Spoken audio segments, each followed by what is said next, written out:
All right, so in this lesson, I want to talk about how to read music. So if you're someone who's always wanted to learn how to read music, or maybe you just started piano lessons, or you saw my first piano lesson and you're ready to start learning to read music, this should be the first lesson you learn about reading music. So we're going to use this song here as an example, or this piece of music that we have here as an example. But the first thing I want to explain to you is what a musical staff is and how music gets written.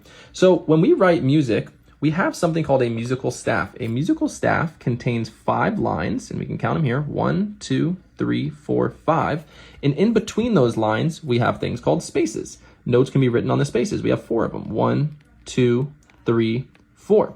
So we have 5 possible lines to write notes in 4 spaces. Now, technically, notes can also be written under the lines and above the lines using what are called ledger lines, right? We only get 5 lines and 4 spaces. So that only gives us 9 possible notes. 5 plus 4 is 9. So sometimes we need to go underneath these lines. But first, let's jump into what a note actually looks like. So the first thing we're going to learn are just a couple musical symbols that represent value. So a note can look a couple different ways. A note, if we go back to here, can look like this, where it's a colored in black circle, right? So it's a circle like this with a colored in and a stem coming out of it like that. And we can also have ones that are not colored in and have a line coming out of it. Now these notes look similar, but as you can see, the difference is being colored in. Now the one that's colored in, these are called quarter notes, and these get a value of 1. We hold it down for 1 beat.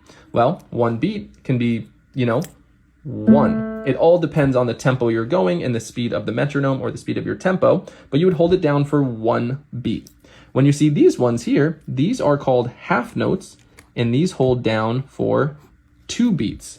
1, 2. You hold it down for 2 beats. So we'll get more into that. But this is what a note looks like. Now, the important thing about the way these notes look, and now kind of going back to our staff here, is the circle of the notes, or as we call them, the head of the note, must be written on a line or a space. So we would say this quarter note here is written on line number 1.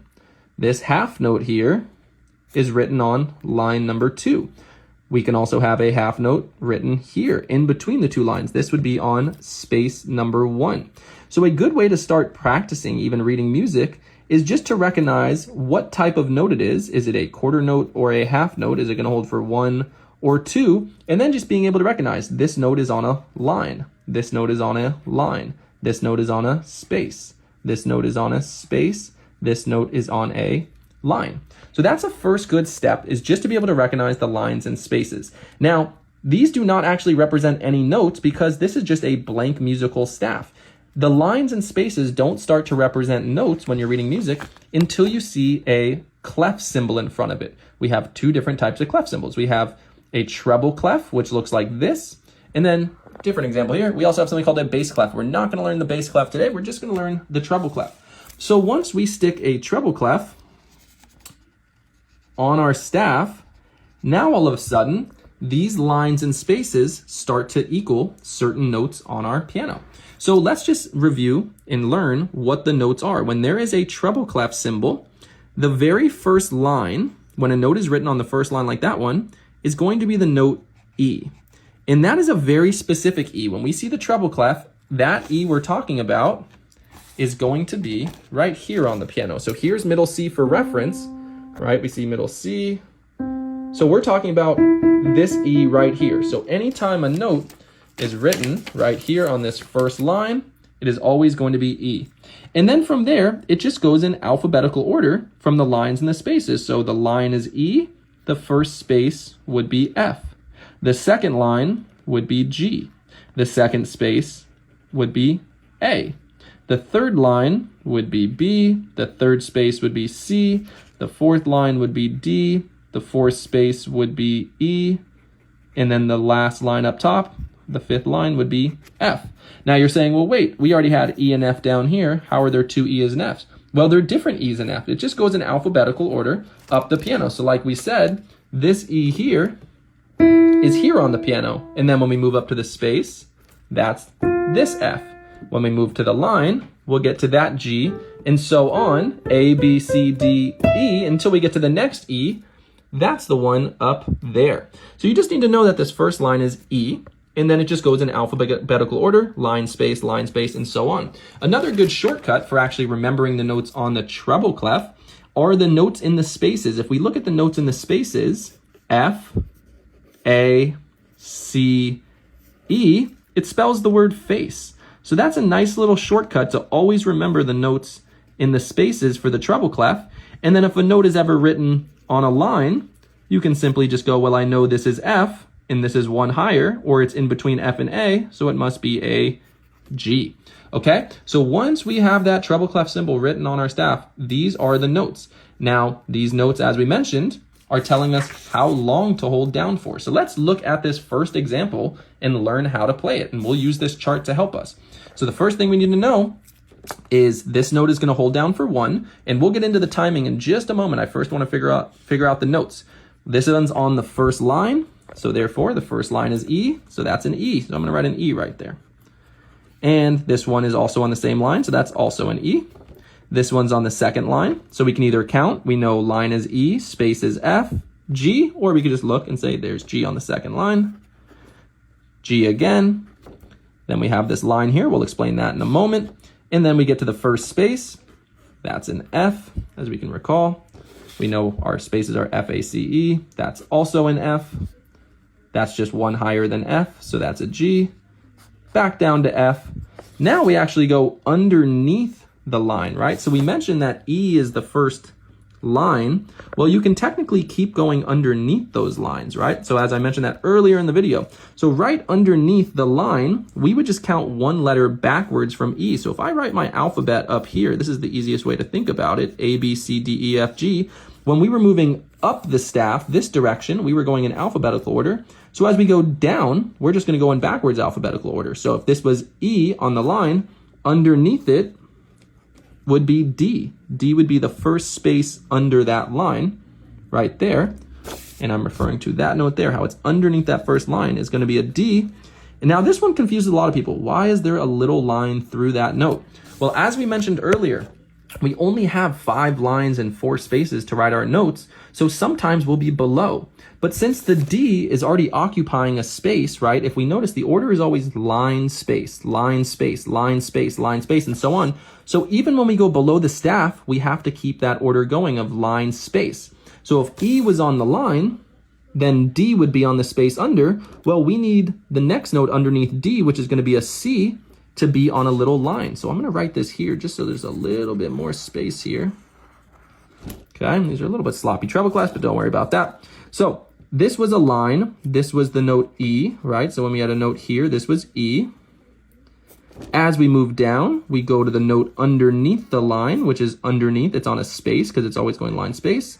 This one is D. And now if we move one lower, I can't just write it here and hope that people see exactly what note that is. We have to keep line, space going. So we write what's called a ledger line. It's a little line to keep the idea of line, space going. So underneath D, we count backwards. 1 from D would be C. So this is the note C here, and specifically middle C.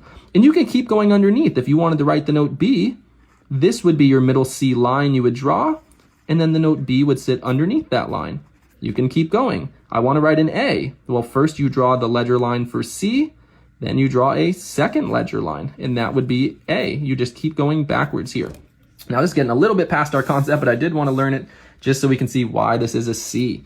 That is a ledger line because we're underneath the staff, so now we need to draw on our lines to show where we are. So there's C, and there's C. All right, the last thing we need to do is understand the timing of the song. We hold this note for 1, this one for 1, 1, 1, hold for 2, hold for 2, hold for 2, 1, 1, hold for 2, hold for 2. If we look at the beginning of the song, every song will always have a time signature. The top number is the one we want to pay attention to. If you're a beginner, ignore the bottom. Just trust me when I say this. Just ignore the bottom for now. You'll learn it later. The top number tells you how many beats are in a measure. So it's telling us there's 4. Well, let's do some math. 1 plus 1 plus 1 plus 1 is 4. And that's why we get this line. We're breaking up our measures into groups. So now when we go back to here, 2 plus 2, these are equal to 2. So 2 plus 2 is 4. We have a line. 2 plus 1 is 4. We have our measure line. 2 plus 2 is 4. So now the way we count it is because there's 4 beats in a measure, we want every measure to count 1, 2, 3, 4. So each note in this measure will take up a beat. So this note happening at the beginning of this measure is taking up 1 beat, and it's happening on beat 1. So this will be the first beat of the measure. This note here is happening on the second beat of the measure, and it's only taking up 1 beat.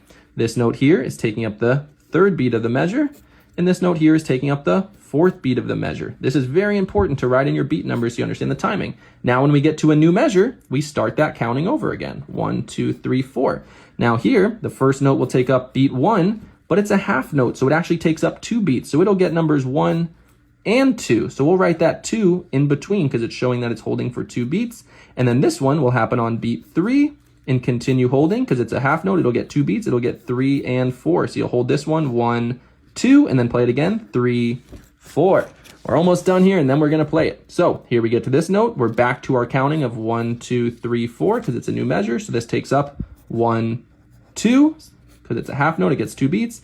This will take up beat number 3, and it's a quarter note. It only gets 1 beat, and this will take up beat number 4.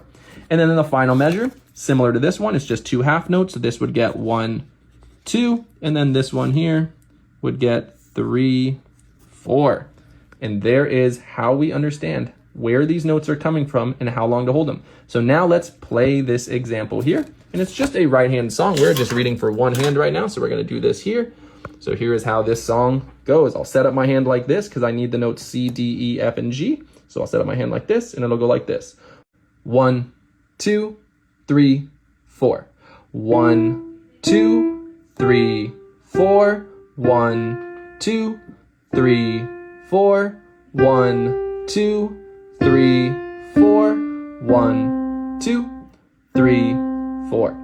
And that is how you play this song. Now, when you really want to get good at reading music and playing songs, don't just trust your own counting. Turn on a metronome. Go to a nice slow speed like 60, and this will count your 4 beats for you, so you know your timing is steady. 1, 2, 3, 4. 1, 2, 3, 4. 1, 2, 3, 4. 1, 2, 3, 4. 1, 2, 3, 4. All right, that is all for this lesson here on reading music. I hope you enjoyed this. If you want practice things and you want to learn just like this, learning to read music, learn everything about piano in order, go check out the courses in my bio. I have so many great courses. I have beginner boot camps, which are just shortened versions of my courses, getting you to just start really quick. I have full 24 lesson courses, lots of different courses on all different things. So check that out. The link is in my bio. Hope you enjoyed this. If there's more concepts you want to cover, always let me know. Follow for more, and I hope you enjoyed this lesson.